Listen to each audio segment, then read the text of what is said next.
Hello everyone, Felix here. Yeah, I'm a little bit late, just a little bit this time. I actually managed to be close to on time this time.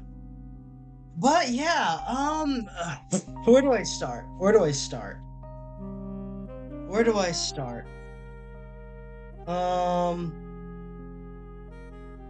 yeah, there it is. Um, Felix had an opinion. Cancel the twink. Shut up, man. Shut up, random perv. Anyways, so if you want too long didn't read, excuse me. If you want too long didn't read, it's a good movie.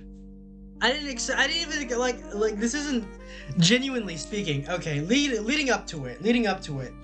I was moderately excited for it. I thought it would be interesting. I wasn't sure what to make of it. When trailers dropped, I thought it would be at least a little bit interesting. My dad is a very big DC Comics fan. Well, not very big, as in like he never. I don't. He had some of the comics when he was like before he immigrated to the U.S. He was reading DC Comics back in the Philippines. And this carried over. He's more of a Batman guy. He always like talks about how he prefers Batman. But Superman, he introduced, like, as a preface, my dad introduced me to the character of Superman from a relatively very early age.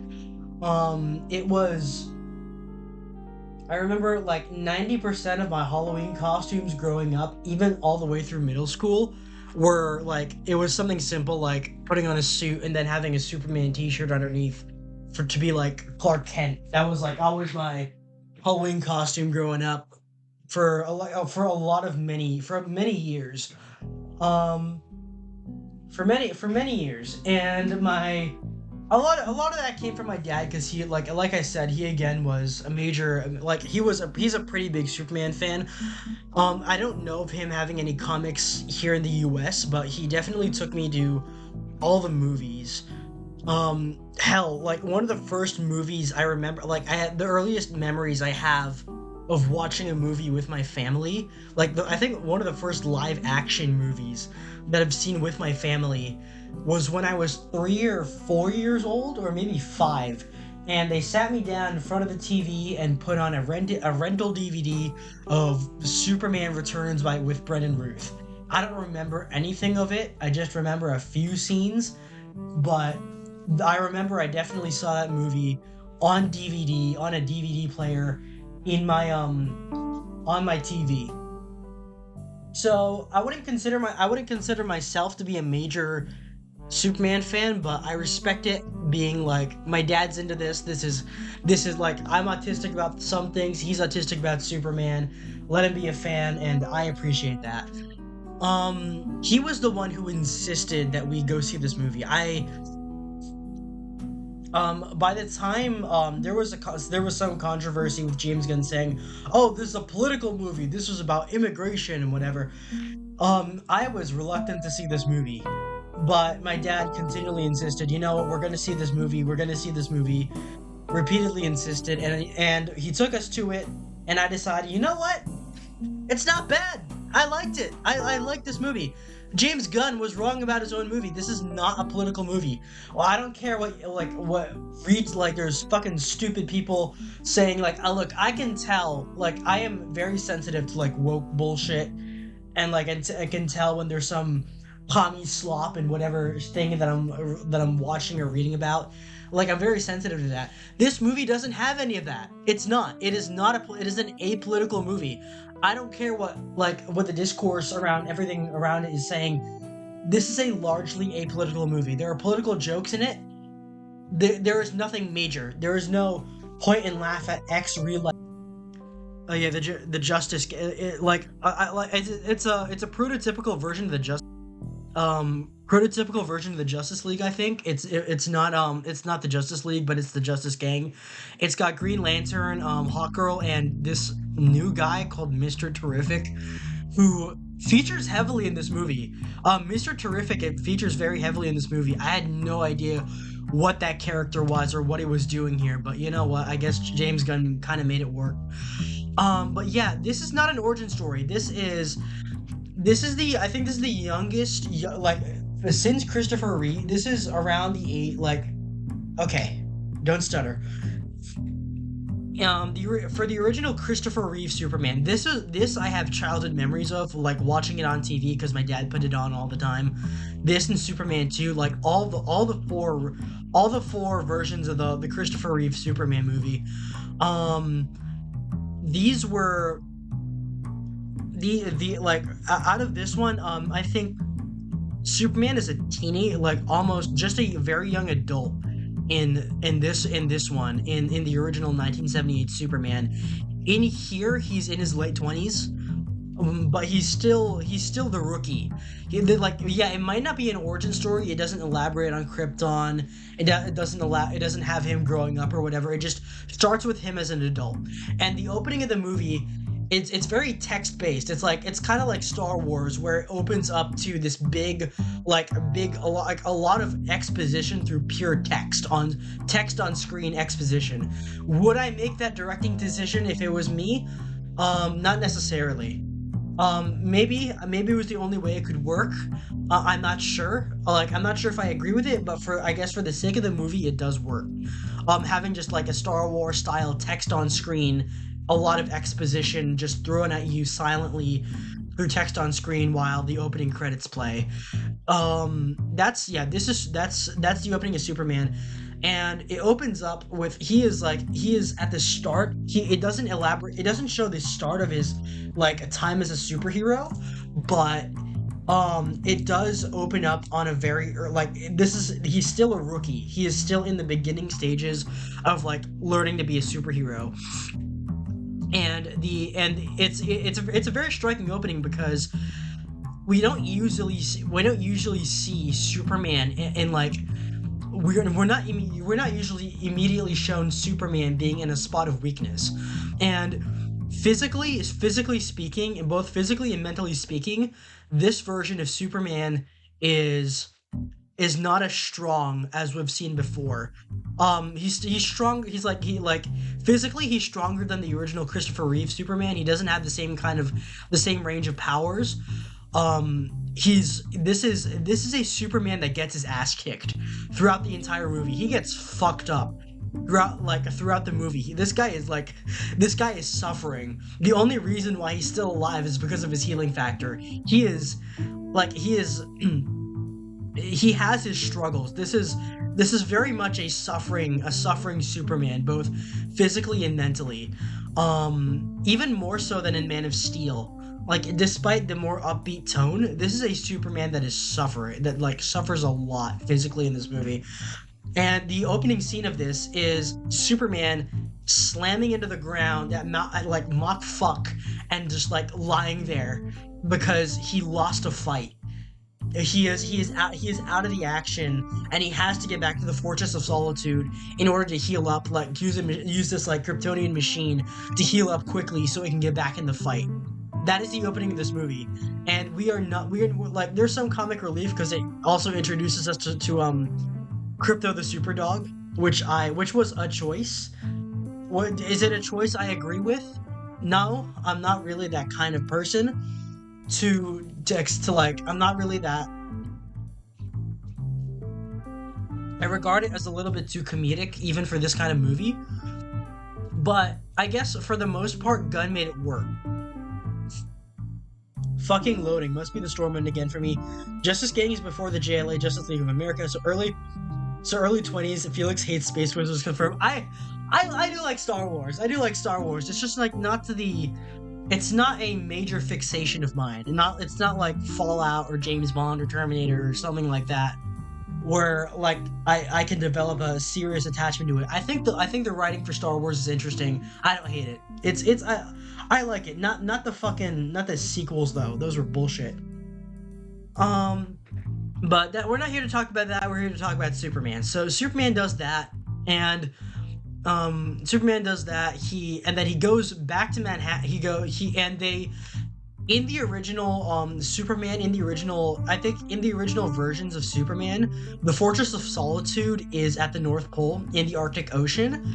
In this one, it's in Antarctica. It's in yeah, it is set in Antarctica, the Fortress of Solitude. All the while, Lex Luthor is actively tracking Superman, and like this is all the guy that he's fighting. The guy that he's fighting, Superman is fighting a guy. Um, TLDR, it's a guy in a fake suit. It's another guy in a fake suit. In like in a fake power armor suit, meant to look like someone else, but he TLDR, they're like he's fighting Ultraman. He's fighting Ultraman disguised as someone else. Um, um, this guy, evil universe counterpart of Superman. Well, in this one, he's a clone of Superman. Yeah, spoilers. Superman has a clone in this one, called Ultraman, who was created by Lex Luthor. Ultraman doesn't really have a character. He's just literally a mouthpiece. He's a literal mouthpiece for Lex Luthor.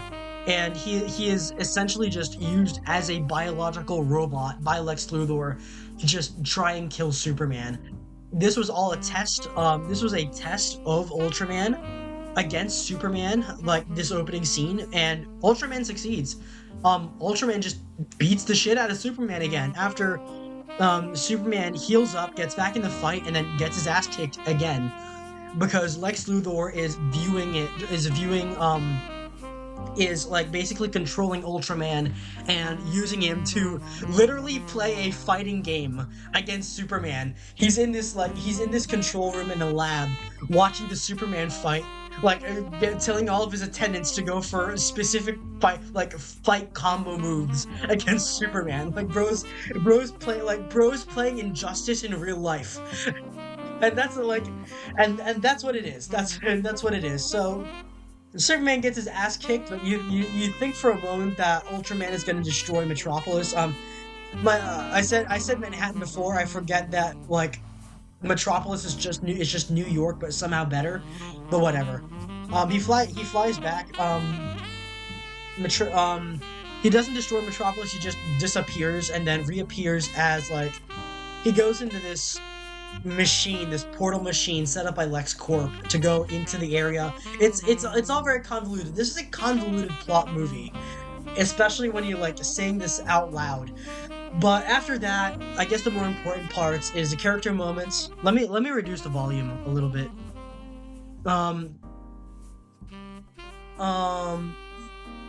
So after that, Superman reappears as Clark Kent, and Clark Kent really is Clark Kent's version of this character is interesting. In the original Superman, he's depicted as this like really meek guy, this like very like this extremely humble, like almost a doormat kind of like extremely meek person. In this one, Clark Kent is just autistic.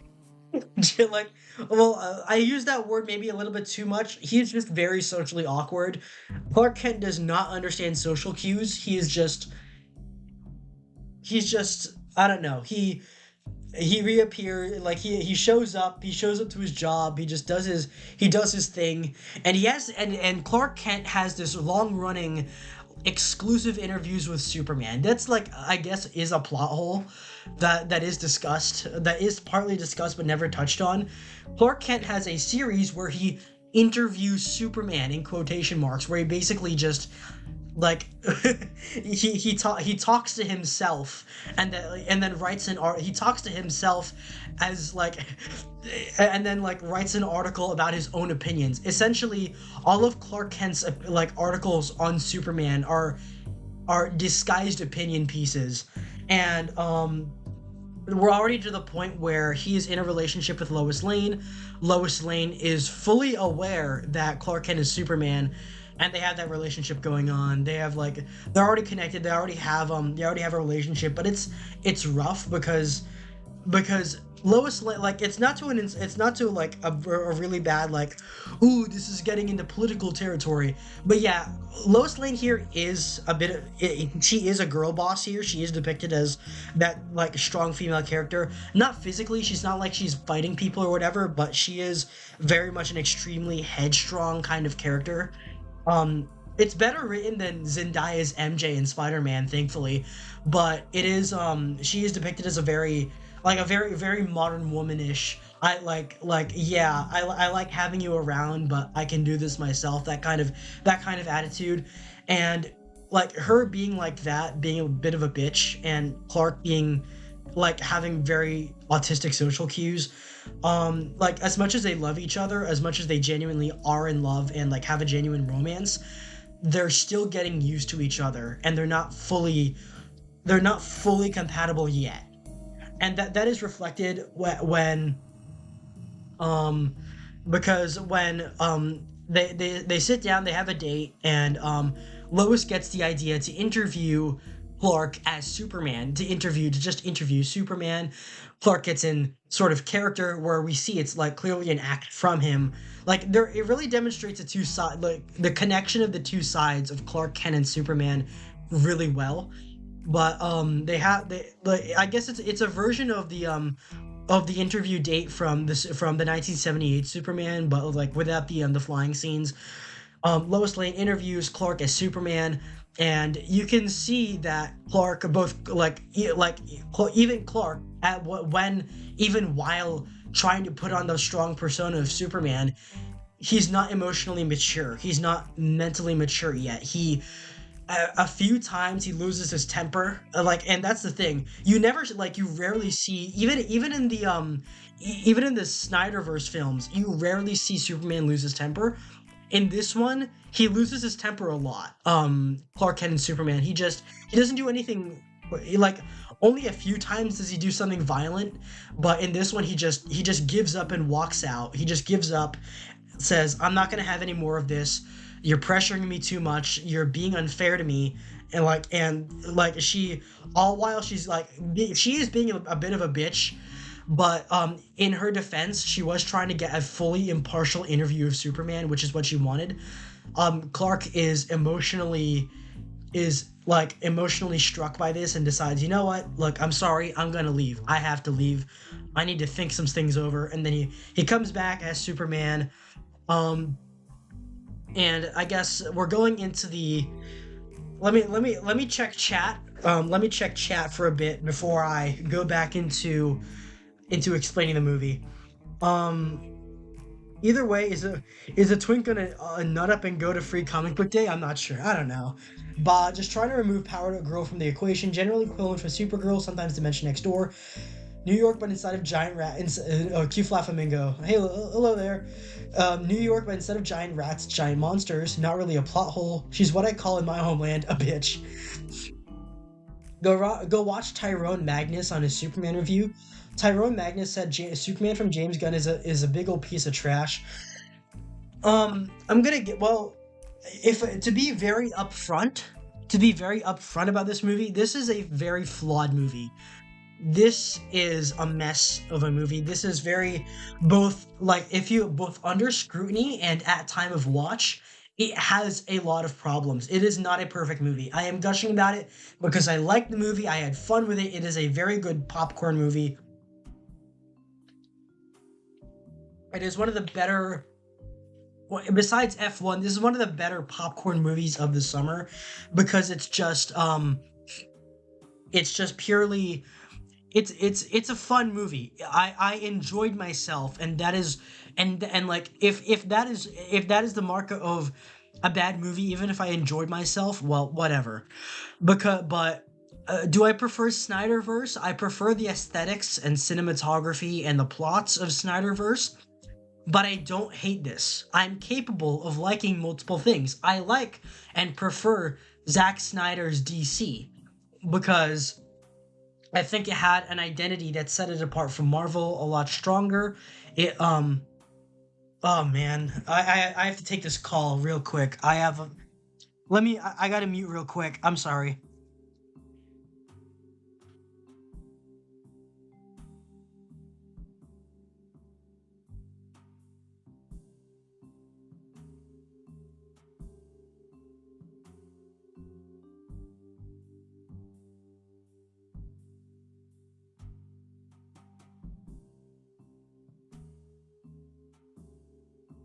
All right. So, anyways, so yeah, but those are my thoughts.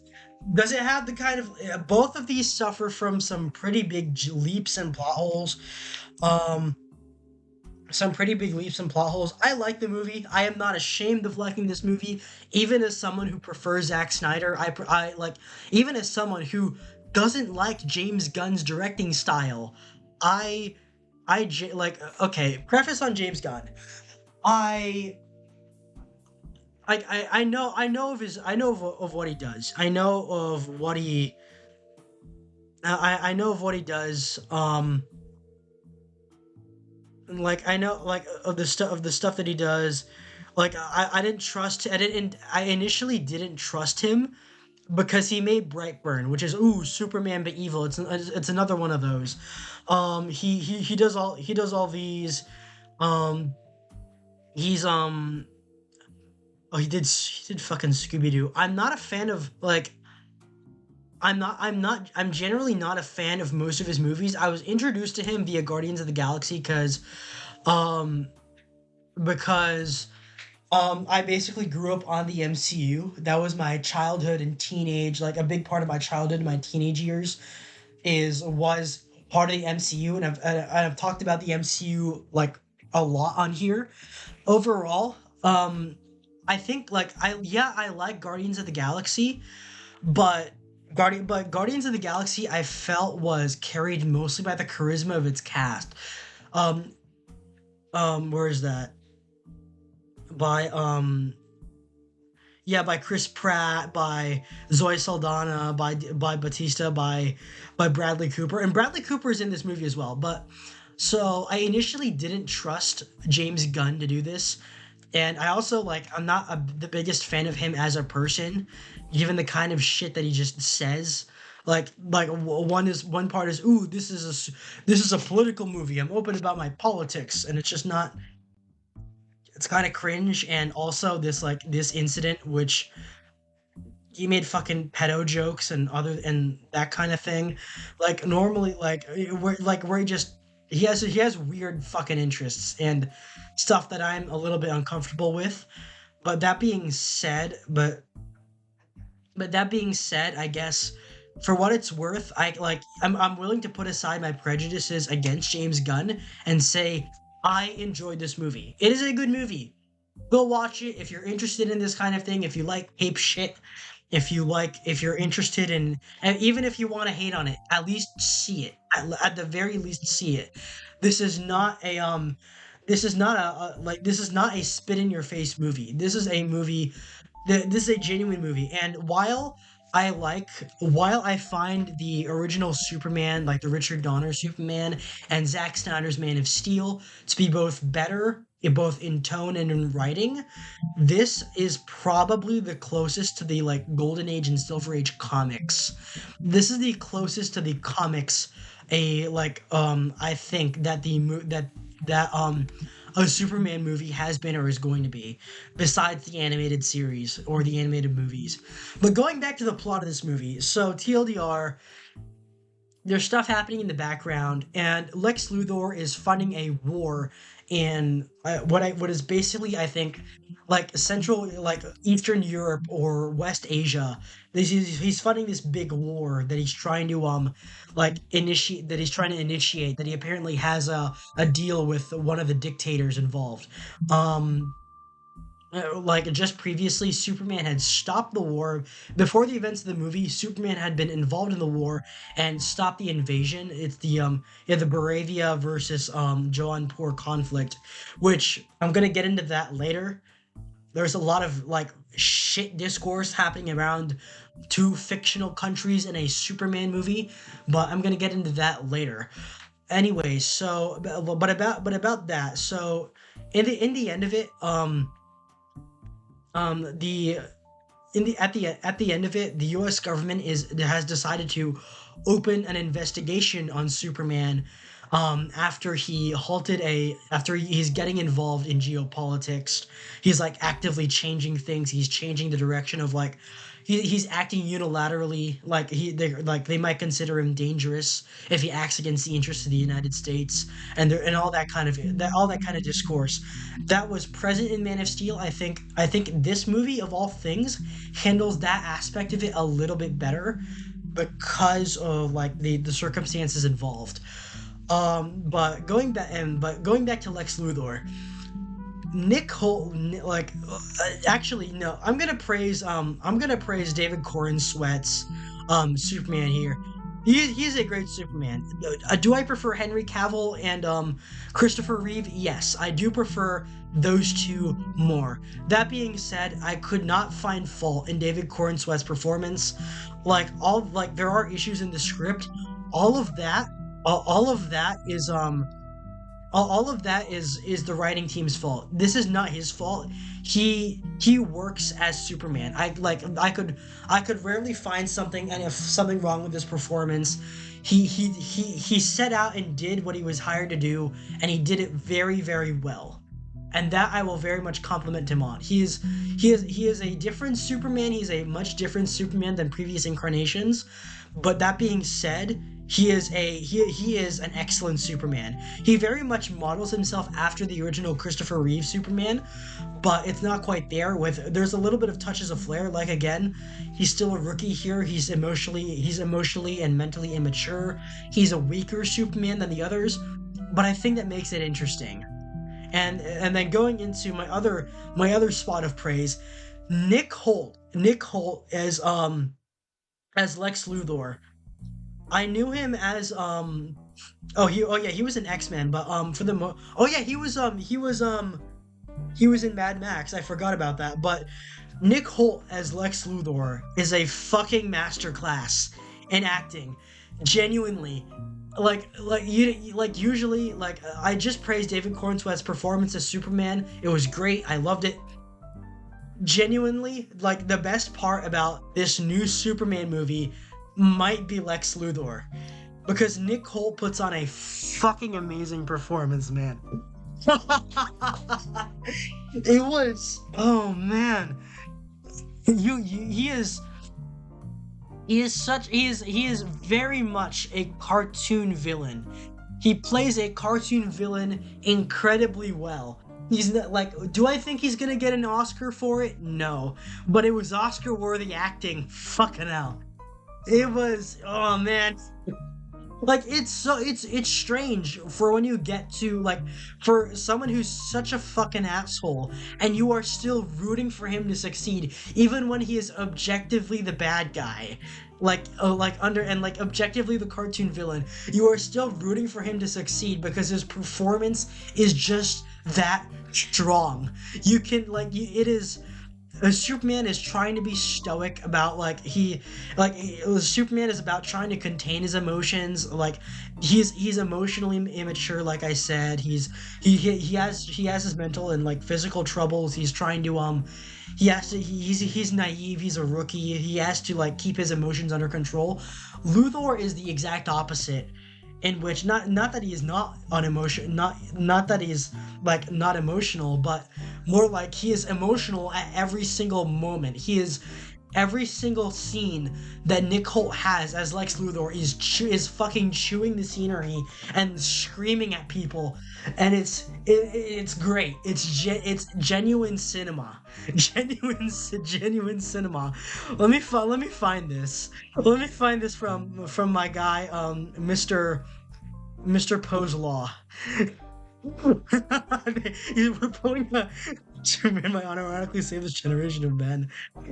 This guy, Nick Holt's Luthor is just unimaginable aura. This movie is an autism competition. It is a spurg out competition between Superman or Clark Kent and Lex Luthor, even though Clark Kent and Luthor never meet in this one. But it's just so fucking great, man. Their scenes together, even Luthor's scenes by himself are gold.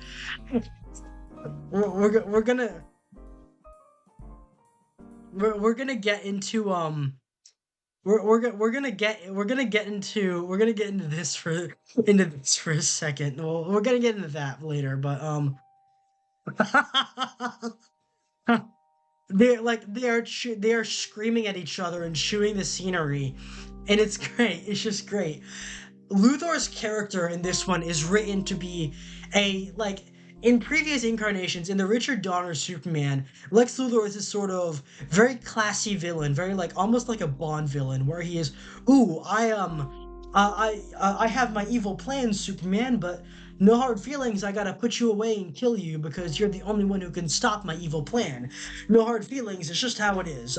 But you are a fascinating person, and that he drones on and on about that kind of thing. He wants to get his revenge on Superman, but it's mostly cordial. Like he's willing to be classy and like a gentleman to Superman, even when he's trying to kill him. This is the opposite of that. This is him being like an unapologetic nuclear galactic hater.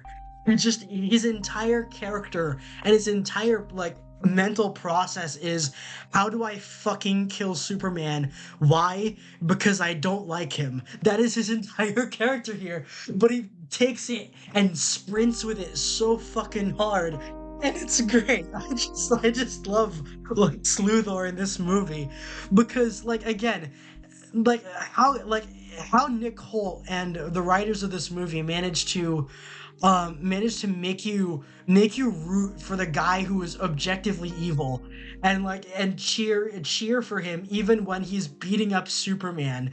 It's just like because he puts so much energy in the role. It's a very high energy role. It's a very, very high energy role. He is. I fucking love Lex Luthor's character in this movie, man.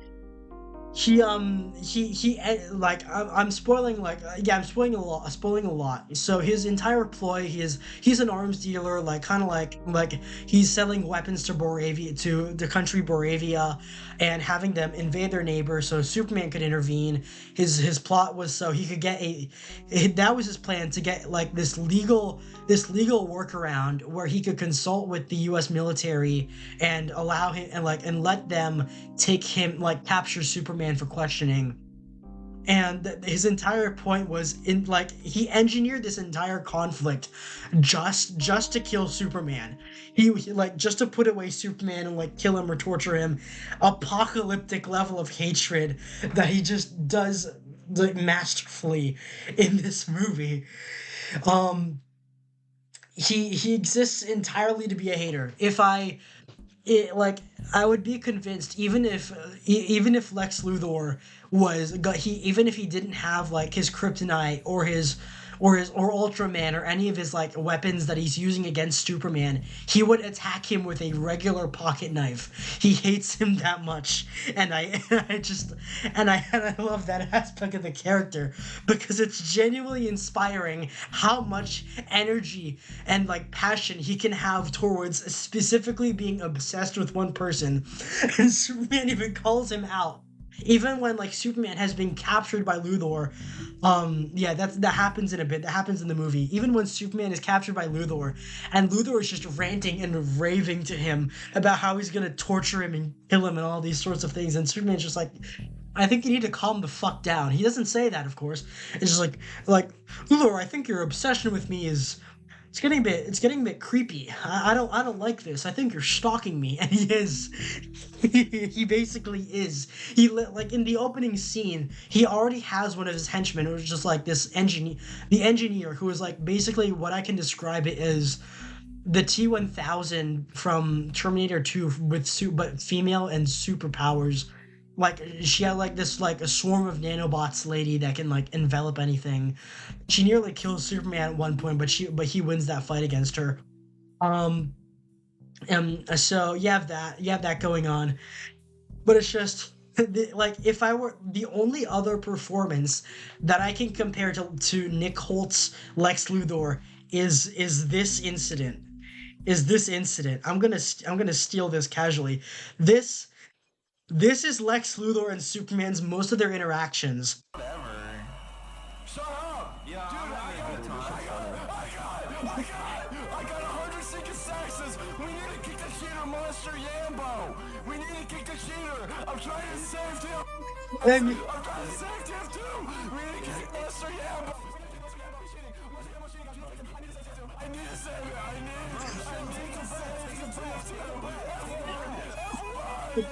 I got 100 Zika Saxons! I got 100 Zika Saxons! I know y'all are like, Bro, literally breathe. Come on, breathing exercise with me. 4 seconds in, 4 seconds. this kind of does happen in the movie. I won't stand for it! This guy's got something going on right now.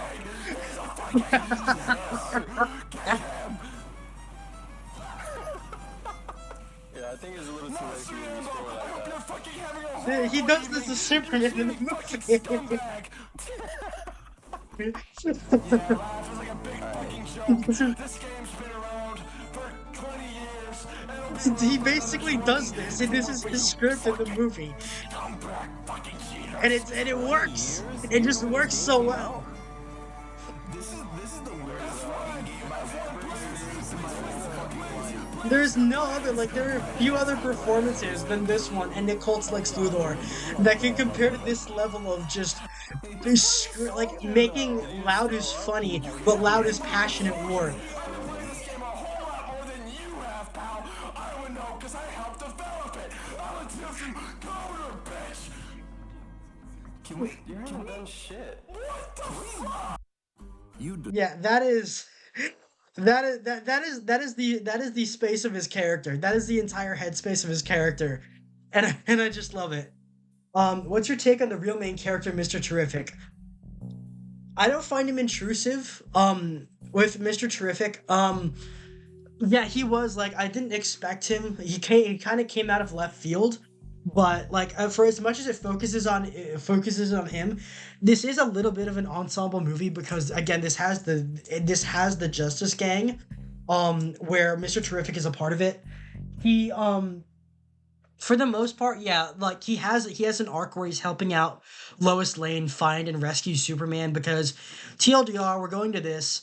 Okay, I have to explain the plot again for this to work correctly. So, oh, where's my music? Okay, it's back. So basically, basically while Superman was fighting, so while Superman is fighting Ultraman in the opening scene of the movie, where is that?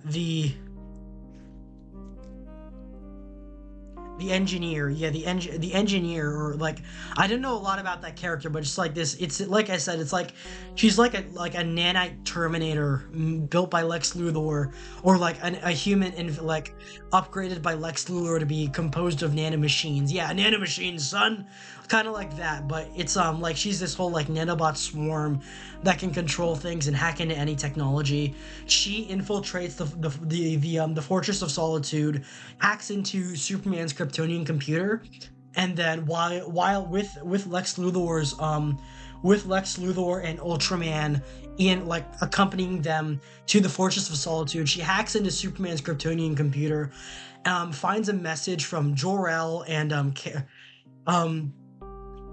where is that? By Jor-El and Lara. She finds the message. Jor-El is played by, of all people, Bradley Cooper. If you know like movies, you know who Bradley Cooper is. But yeah, he's Rocket. He was Rocket in James Gunn's Guardians films. He was Face in the A-Team. He was Chris Kyle in American Sniper. You know everyone knows who Bradley Cooper is. He's Jor-El in this movie, which is a choice, but I guess he works. It's a very small role for him, but it's revealed, which is probably my least favorite part of the movie. I did not like this part of the movie. This turns out to be a vital plot point, but this is the part of the movie that I don't like. It's revealed that Jor-El and the Kryptonians sent Kal-El, sent Superman to Earth in order to conquer it and like re-civilize and to like to build a Kryptonian empire. Like the Saiyans in Dragon Ball, like the Viltrumites from Invincible, like that. they took the whole Kryptonians but evil and like did it unironically. They made the Kryptonians bad guys. In most depictions of the Kryptonians that I remember, like they're an arrogant people. They're a highly advanced high level society, but they're a very arrogant and proud people that die to their own hubris. They're not generally not good people, but at the same time they're not imperialists. They're not expansionists. They're not alien invaders. This flips that on its head. And where Jor-El and Lara are bad guys, and they explicitly sent Superman to conquer and take over the world. Superman was in a fight where he was helping the Justice Gang take down not Godzilla. Speaking of the fight against not Godzilla, it was impressive. Where not Godzilla, they have to fight this kaiju. They have to fight not Godzilla in the middle of Metropolis. Superman repeatedly fights, like he's able to fight it constantly. He's immune to it. He's protecting people. He's doing his thing. The Justice Gang goes to help him, and Mr. Terrific kills him. Mr. Terrific kills the not Godzilla, and all the way Superman is like being very lawful good. He is rescuing literal squirrels from getting crushed by not Godzilla. He's doing all that, and all the while fighting not Godzilla, he is insisting to the Justice Gang, please don't kill this thing. Please don't kill this thing. Please don't kill this thing. I need it alive. And what do you know? Mr. Terrific kills the thing. And he was protesting against them, like, bro, why'd you have to do that? I was gonna I was gonna capture it and study it in my lab or whatever. I was gonna analyze it. I could have flown it out to space and kept it alive. And they're all kind of mocking Superman for being this very idealistic, naive person because he wanted to save the giant monster that was trying to kill people. But it's all that he's just recovering from a fight where he helped them, and then Lex Luthor comes on screen, starts an open broadcast where he reveals that Superman, that Jor-El and Lara sent Superman to take over the world and basically establish the empire that he does in Injustice over Earth. The Superman just has a mental breakdown from there. He doesn't get violent or anything. He's just like it's not like a panic attack or everything, but he just all goes quiet for a moment, and he gets dizzy from the revelation. He refuses to believe it's true. He goes through denial and the stages of grief really quickly. And like I said, this movie, Superman is one who suffers not just physically but mentally, and that experience basically breaks him. The people almost instantly turn against him. All the people that were smiling and cheering for him immediately turn against him. The Justice Gang momentarily protect him, or at least protect his privacy while he disappears again. But he's sitting there, he's reeling from this. He's reeling from that. Do I think that element was necessary? I'm not sure, because this explicitly changes. It establishes this is a very different version of Superman than what is standard. This is not normal for a Superman story. In all previous incarnations, it was the Kryptonian, Zod and his army are depicted as the bad guys because they want to invade Earth, they want to conquer Earth, and Superman has to fight them. But all the Kryptonians are not like this.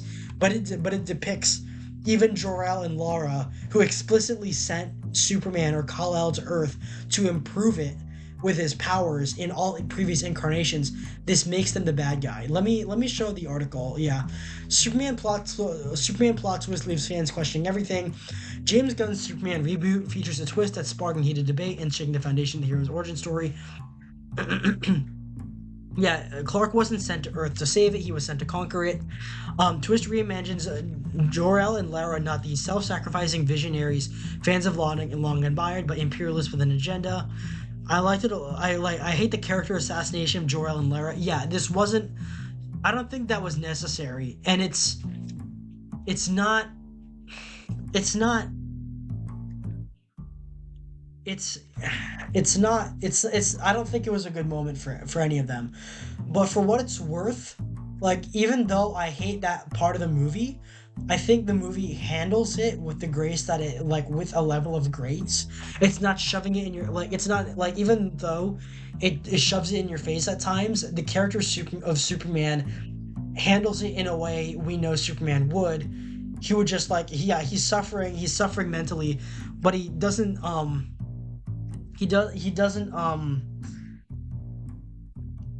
like he takes it peacefully. He tries to take it peacefully until he goes back to the fortress for the okay.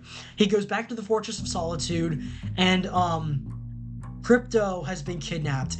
Superman has these like fucking like Star Wars droids or something that he has working for him in the Fortress of Solitude. All of them have been destroyed by Luthor and his forces. And Crypto has been kidnapped.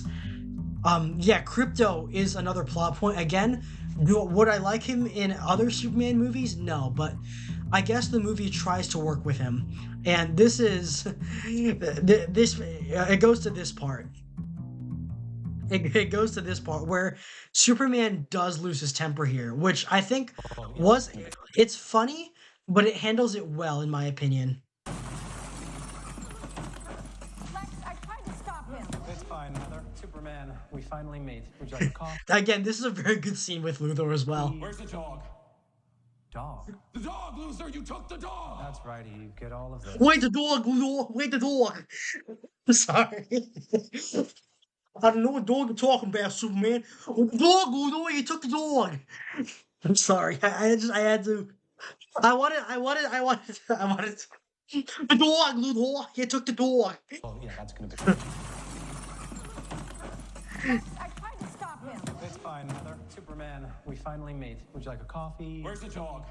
This made me question like the movie's quality, but seeing how it was handled in theaters, like with the context of the full movie, I think this part was fun. The dog, loser! You took the dog! That's right, you get all of this. I think this is an entirely rational reaction in order like when you just find out that like even more like he can handle the slander, he can handle Luthor literally demonizing him on a global scale. I guess there is a little level of sympathy of yeah, you just kidnapped my fucking dog. Where's the dog? Why are you like you're probably torturing the dog? Where's the dog? I have no clue. And this is the one scene where Luthor mogs Superman, and I think it's handled really well here as well. This is the one scene that he has over him, but it's done really What well. you're talking about. He's just a dog. I don't know what dog you're talking about.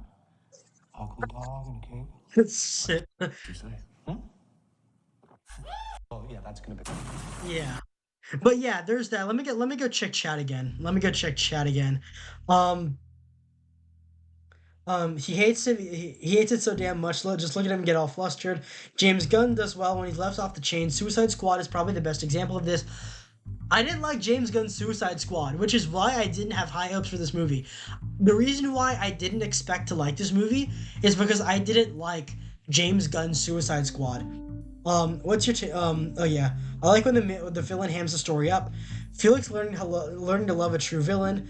I would have to find a compilation of the villain from Warriors of Virtue for Felix.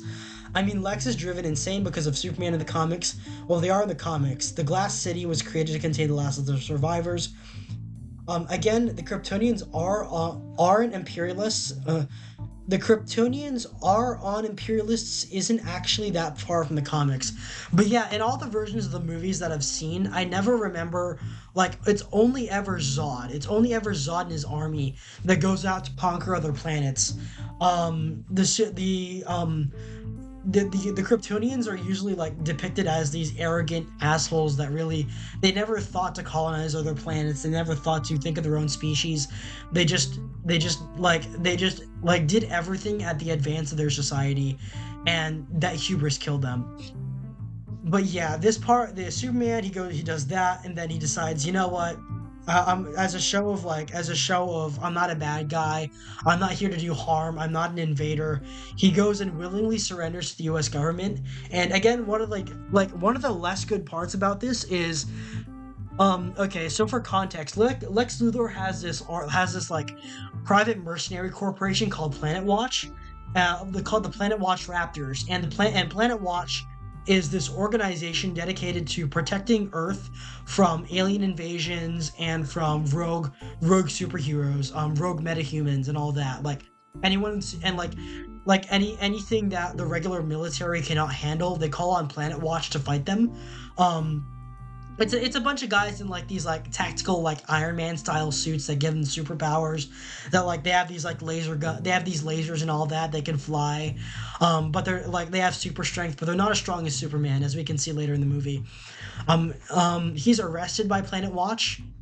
One of the parts that I was questioning is why doesn't the U.S. military themselves, why aren't they more present in the movie? Does Lex Luthor have no oversight for when he's literally operating on U.S. soil? And I think because even like Rick Flag Sr., the general, like I think he's the chief of staff of the military in this version of Superman. He basically just hands over Superman to Lex Luthor. I don't know why. He just says, "Oh, we don't have the facilities to contain you, Superman. We have to outsource you to Lex. I'm sorry about this. I wanted to talk to you, but I think Lex has to talk to you first." It's like, why? Like you'd think like Luthor Corp would have at least sold some of their like containment technology to the U.S. military or to the U.S. Department of Defense for the express purpose of like us foreseeing this happening. Why isn't the military the one questioning him? Why is it only Lex Luthor? Why do they just hand him off to Lex Luthor for reasons I can't comprehend? They just say, "Oh, I don't want you to be our problem anymore. Let's just give you to him. We're not like showing him oversight or anything, but but yeah, that's which is a choice." And then the part where it gets convoluted is after Superman gets effectively kidnapped by Lex Luthor, he's taken to a artificial pocket universe. Yeah, this is going into the fucking back rooms. Lex Luthor has invented the back rooms, which is like there's this like Ant-Man style scene where they go into a portal, and like it's this like Ant-Man quantum dimension where he created his own dimension, his own like pocket dimension that can be accessed via portals. Where like he did the resonance cascade. He opened the portal to Zen from Half-Life, and then put Superman in there. And his chauffeur in Zen is literally a stalker from Half-Life 2. We'll see what those look like when we play it. But yeah, he opens a portal to not Zen, and puts Superman in there, and then so they have more confrontations, and then there's this part where I guess before Lex starts torturing him, he goes ahead and well, he does torture him, but he's locked in this cell with this guy called Element Man. He's shown as Metamorpho here. I've never seen or heard of this character before. Element Man, Dynaman, Anthony Kerrigan. Yeah, this guy was captured by Lex Luthor as a potential danger to the world, and like is used as a weapon against Superman. Apparently, like in all the other incarnations of Lex Luthor, Luthor has ready access to kryptonite. Like he has kryptonite weapons and everything. In this one, he doesn't have that, but like in order to get kryptonite, he has to use Element Man to like shoot a kryptonite beam at Superman in order to keep him subdued. Yeah, it keeps him in this like bulletproof glass cell where he just like moves him around, and he's explaining all his evil plans. There is this admittedly funny part. Like I didn't think it was funny initially because it's this big like we own Twitter.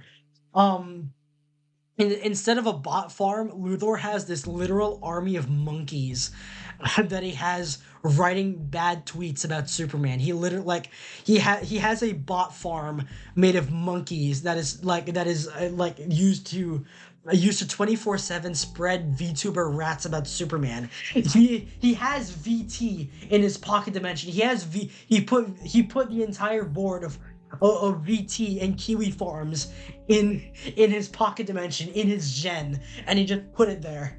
But that's like that. But that basically is the host of his true laboratory where he can do experiments without oversight. He's capturing people, and then so all the while he's doing that. Lois Lane goes to the Justice Gang, recruits Mr. Terrific, who like, yeah, is he a bit of like an unexpected presence here? Yeah, but I guess the movie couldn't really work without him. Like, do I think it focuses on him a little bit too much? Yes, but to Gunn's credit, neither he doesn't he like Superman can handle himself, even though this is a weaker Superman. This version of Superman frees him. He doesn't really require exterior help. He just negotiates with Metamorpho to let him out. This is really nice part where Luthor interrogates Superman using Malik Ali, one of the latter's supporters, and as a hostage before killing Malik. This prompts a terrified Metamorpho to help Superman escape. He turns off the kryptonite beam and then forms a sun with his hand, which is a really nice scene. The unmatched power of the Sun Officer. He forms that with his. He forms that. Then he in order for Superman to regain his powers, then he lets Superman out, and then he doesn't. But all the while, Lane and Mr. Terrific, which is again a character that I wasn't expecting to know or really care about, goes in, investigates Luthor's military base in like on a Metropolis beach of all places. I don't know why it's there, but I don't like. But they go there. Their basic contribution to that scene is keeping the portal open long enough for Superman and Metamorpho to escape Luthor's portal to Zen, where they get them out, they fly him out, they free Superman, but Superman regains his powers, and then all that. There's all that going on. The movies don't do a very good depiction of the Kryptonians. Short version, they're very much imperialist. That's why they invented the Phantom Zone that Zod gets put into. Oh, I didn't know that. But yeah, for the most part, yeah, that's how it goes. That's how this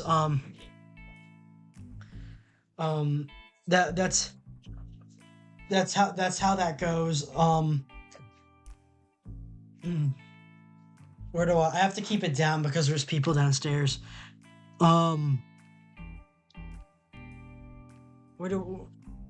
Basically there's a scene where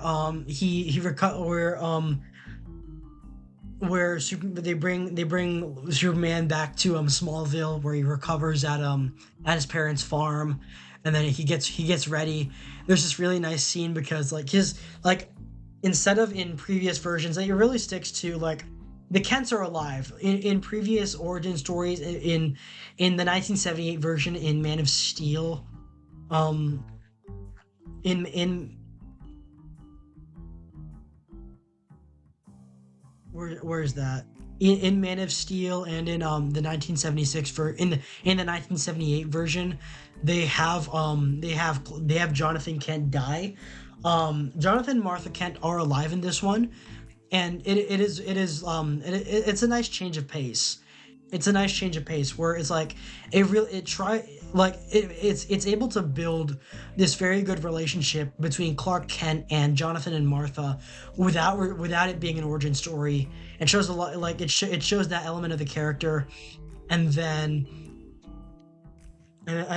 so after that, Superman goes back to Metropolis to shut down because Lex Luthor makes the resonance cascade from Half-Life. He causes the portal storms from Half-Life 2 to happen.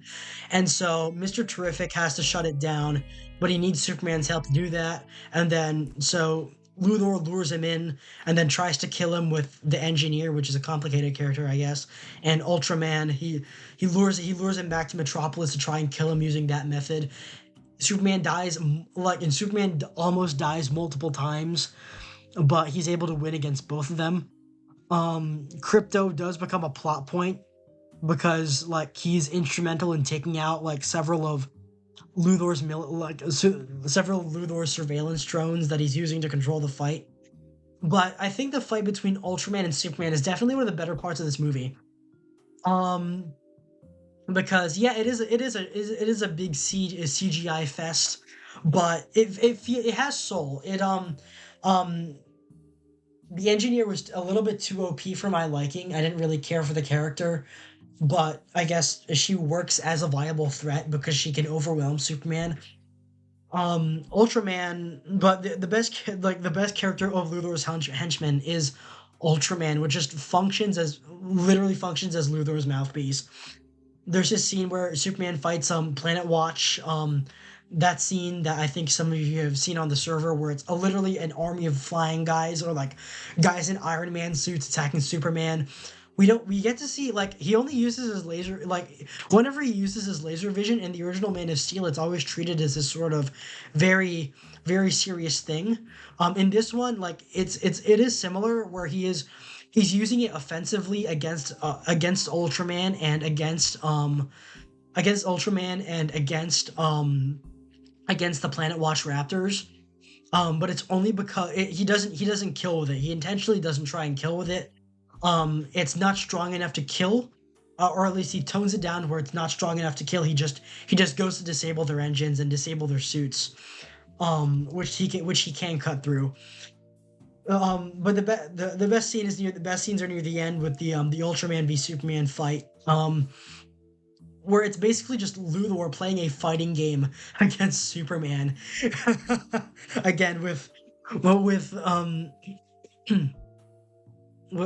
this scene, he's 1A. Him chanting 1A is supposed to be this order given to Ultraman to punch him in the face.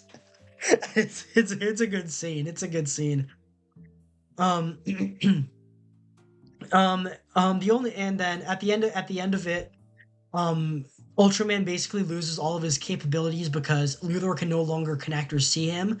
So Superman kills him. He throws him in front of a bus that like gets sucked into this black hole that Luthor created because of the portal storm. And that is Superman's only kill of the movie. Which, to be fair, to his credit, it is. Like I think the character is gonna come back, but effectively he's dead for now. This is the only kill that Superman gets of the movie, but I think it works because that's how he is. He refuses to kill only under extreme circumstances. That does he break that rule, and that applies. Like even when he's fighting Planet Watch, when they're actively attacking him and he's using his laser vision, he doesn't go for the kill, which is an interesting aspect of the story. The title should be Superman and Friends because this is not Superman movie, it's League of Justice, and he can't even beat Hammer of Bravia, which with controls like Battleship game, A4, B6, G5, C5. But yeah, again, this movie has its problems. I didn't, but for what it's worth, I enjoyed it. For what it's worth, I enjoyed it. The kiss scenes are too over the top and a bit too much, not gonna lie. Well, whatever. I like romance scenes. It doesn't matter to me. I don't mind. I don't mind them. I don't even remember the Ultraman v Superman fight. It was more of a Lex Superman confrontation, and the engineer was too buffed. Yeah, the engineer was too buffed. I didn't care for the engineer. I didn't care for her character. Like I'm there to see Superman fight Ultraman. And that's why I'm there. That's like I didn't care for the engineer.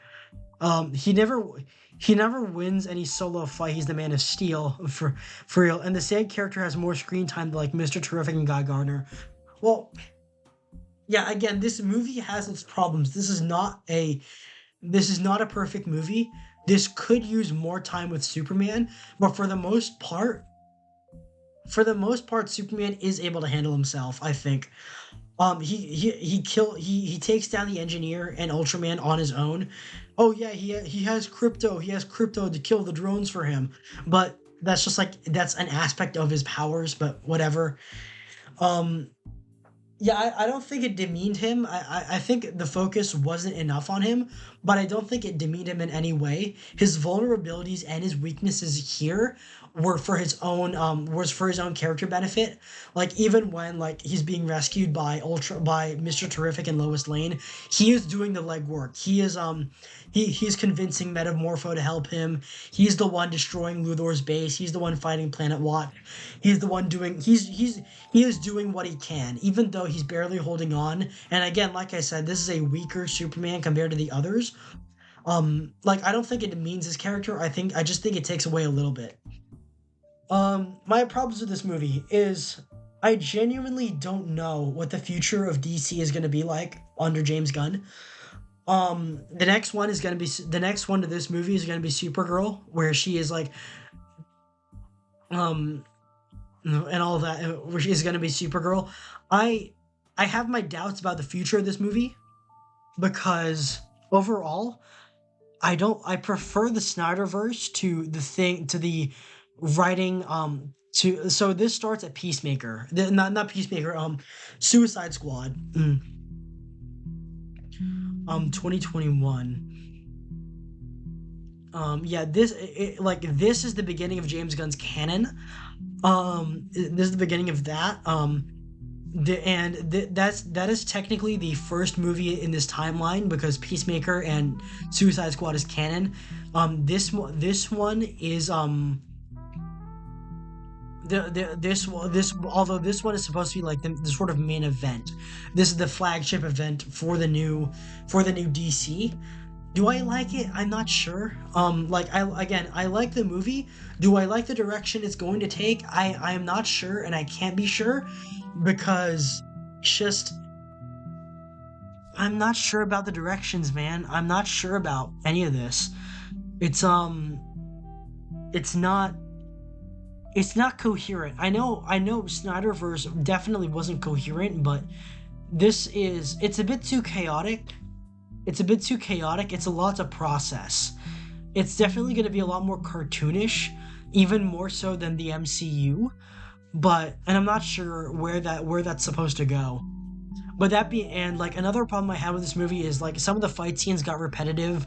Like all the Superman fight scenes are amazing, but whenever it's like Mr. Terrific or the Justice Gang, I didn't like their fight scenes. I didn't like their versions of the fight scene because it James Gunn does his thing where he puts licensed music, where he puts like this banging rock song over it, where all of his guys beat up all the bad guys without any resistance, and it's this 360-degree camera, just like with Guardians of the Galaxy. He does that a lot with Guardians of the Galaxy. He does this big rotating camera where all of his guys beat up the bad guys, and like with little resistance, and it got kind of tiring, and this is very much an intoxicating movie. Again, I have my doubts. This is not a perfect movie. I prefer Man of Steel and the original Dawn of Supermans more, but I don't hate this movie. I enjoyed myself. I enjoyed it. I did not expect to enjoy it, but I did. And for what it's worth, go see it. Go see it. Even if, like, as a standalone movie, this works. As a standalone movie, this is fine. Yeah, the drunk girl who goes to the Red Sun to get drunk. Well, they killed it. If Supergirl is going to be the focus. Yeah, Supergirl is going to be the next one. And to be honest, one of the things I did like about this movie is this has a fair amount of fan service. Like, there's a growing thing against fan service in a lot of mainstream movies.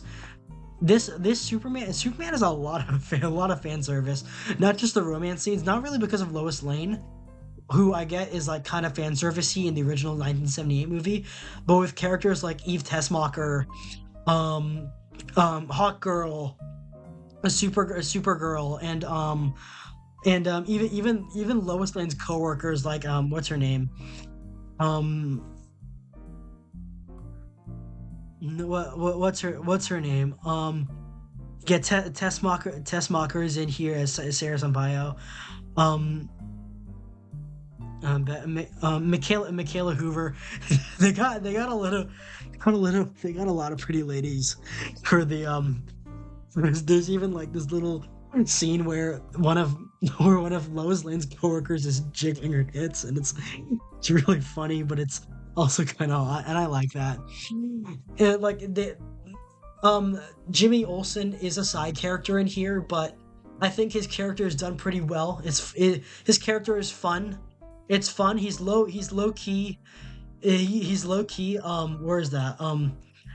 Where is that? Skylar Gisondo. He kind of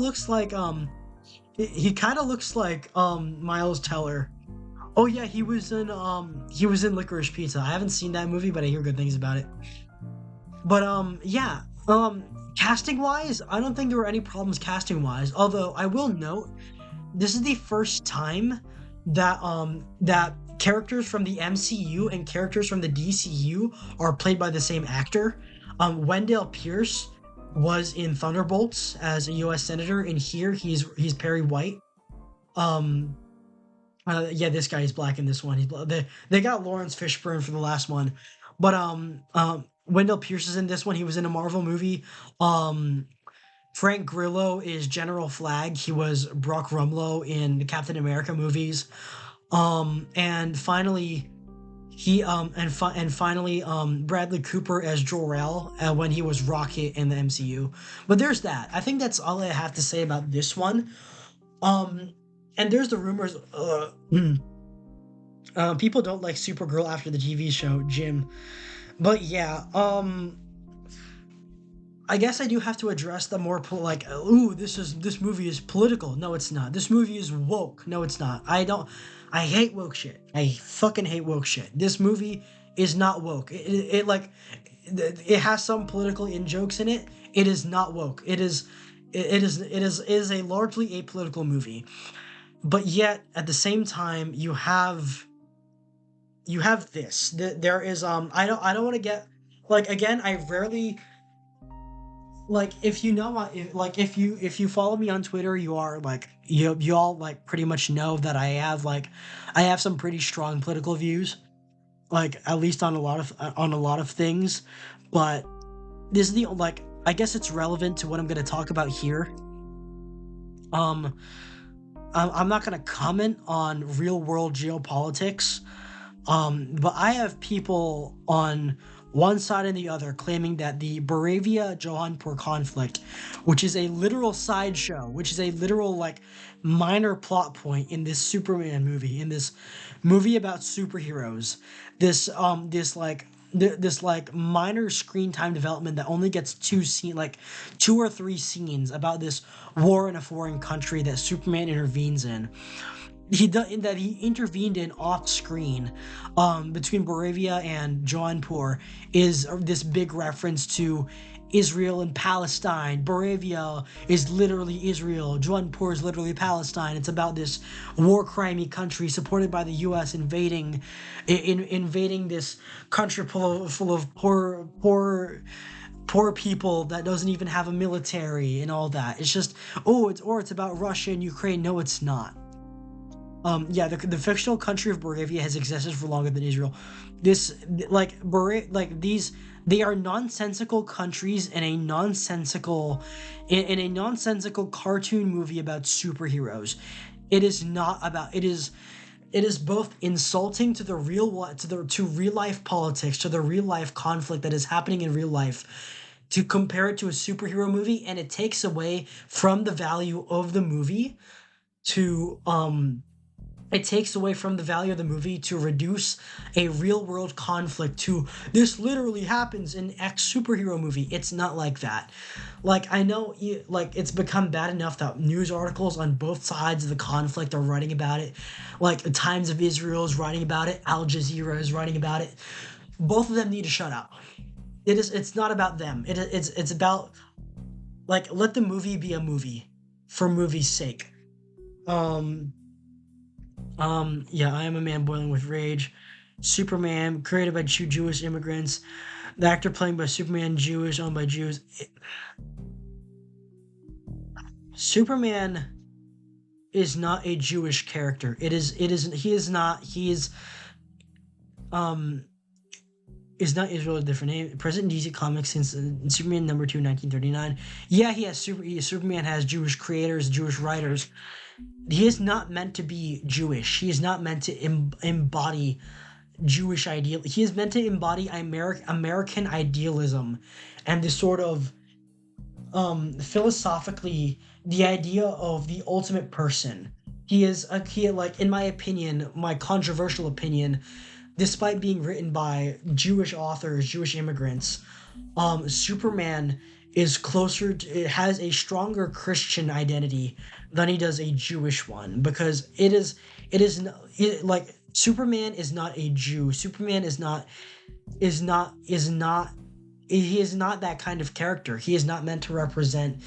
He represents truth, justice, and the American way. That's what he represents. Even though they don't say it in the movie, even though the quote is entirely skipped over, and even variations of it is skipped over in the movie, Superman is still meant to represent the ultimate good within a person. The ultimate, he has this power. He could be anyone he wanted, but he chose to be the good guy. He chose to be he chose to represent, he chose to protect innocence. He chooses to be naive and a rookie and all of that because he wants to see the good in everyone.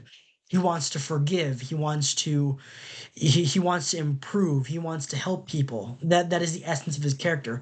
He is not a religious or nationalist mouthpiece, even if he is the American way. He doesn't represent America as a whole. He just represents this sort of ideal human being. And to boil him down to just merely being a so-called Jewish character is insulting to the character, insulting to the writers. And for the most part, I will give credit to the writers that have kept that part of him out. That have kept insistence that he be a Jewish coded character out, because that's not who he is. Clark Kent is you are talking about a Kryptonian, an alien demigod who falls from the sky, who falls from the heavens to the earth.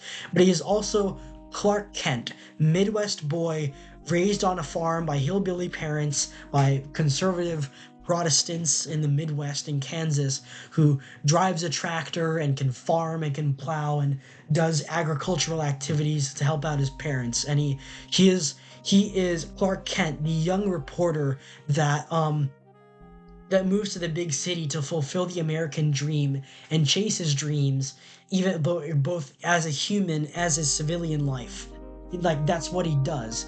To boil it down to anything else more than that is insulting to the character, insulting to the writers, and insulting to the very real world politics that you are using this movie about superheroes and cartoons as a mouthpiece for. But that's that. That's my rant about that sort of thing. Let Superman be Superman, and do not tie him to the ground by any sort of chain, be it ideological, be it political, be it nationalistic, be it religious. He is not defined by that, even if his writers were. But yeah, that's it. Superman was made by two Canadians, one of whom stole the character and sold it to DC. Well, I don't know about that. He's still American. He's still American though. Oh, and they should put credit scenes like upcoming movies or have the new superhero will be introduced, so the people will have feeling that they will make this movie now. Well, they already confirmed that Supergirl is going to be the next one. But yeah, it's I like this movie. I liked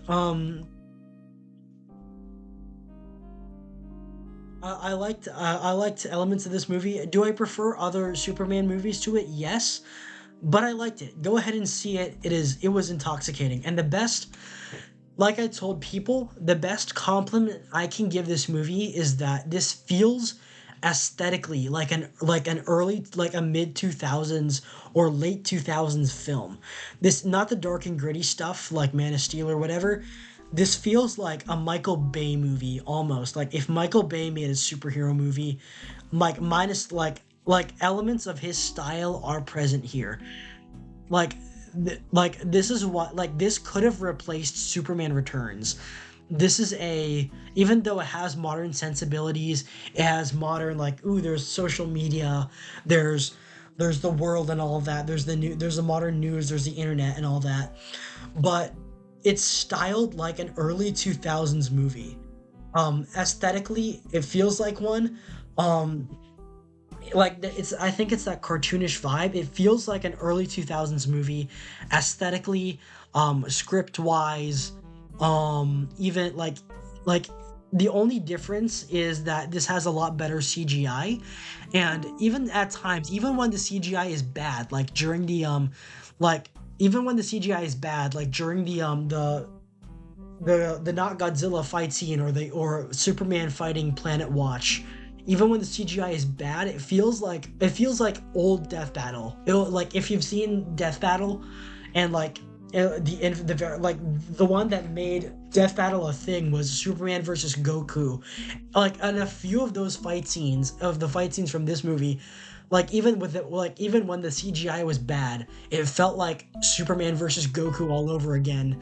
But it has soul. This movie has soul, and I like that. I didn't expect it to have one, but I'm pleasantly surprised that it does. Felix, that case is still ongoing between the two families. Oh, I didn't know about that. But yeah, I think everyone in this movie was very well cast, and I like that. I liked it. I was like, even though I don't really care for the comics, I prefer cinematic versions. I liked this. I had fun in this movie. Do I think, is this a perfect movie? No, this has many problems, and I'm not even sure if I'm gonna like what comes after it. But I'm willing to give it a chance by this movie's merits alone. But I think that's it. I think that's it for now. That's all. That's all. I will be taking a trip. There will be a Felix Travels later on. In a in I won't be able to get the opportunity to stream next week. I won't be able to talk to you guys next week because I will be out of town. I'll be away from state, but when I come back, I will hopefully get together a travel blog or a travel stream that I did like I did for Las Vegas and like I did for Italy. I'll do one for the one that I'm going on. This was originally gonna be a Valhalla gameplay stream because I wanted to get back into Valhalla. I missed that game a bit. I wanted to play it again, but I work with the time that I have. I'm not able to I don't think I'll be able to do this again next for like this part of the week or next week unless something changes. But you know what? It's what I got to work with. So just letting y'all know, this will be the last one for a while. I will return in August, I think. By August. I fell out of Death Battle after they said Princess Peach would beat Zelda. This is just Felix saying he hates chat. No, I don't. I love you, chat. I think Goku will win. No, that's wrong. One of my friends that I also saw some movies with, he said Goku would win. Like, maybe it's because I care about Superman more than Dragon Ball. I don't think Goku would win. Anyway, that's all for now. Actually, do I have some more tweets that I'll show off? Um, yeah, I enjoyed it as a standalone. I'm open about that. That's a good edit though. But like I did like that this movie was like a spurg out competition between Lex and Superman. That's the good parts of this movie, and I'll end off on this one. Let's see who's yeah, shorter for today, but I guess it's for my benefit because there's people home. There's like news going on. Hold on. Let's see who's live. Edit.exe is live. Mari Yen is live.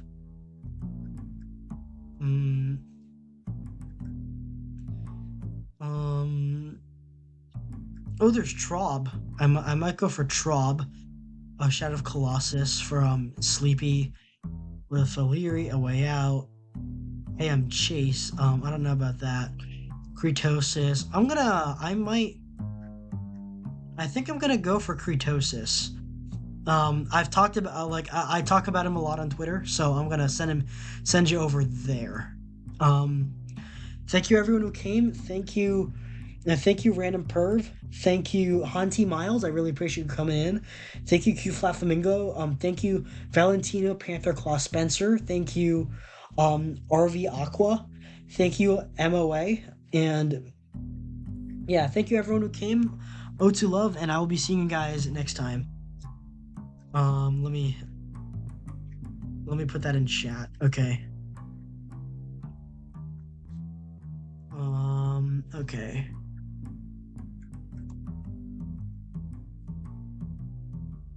Okay, let me. Bye guys, thank you. Thank you everyone who came. Let's do that.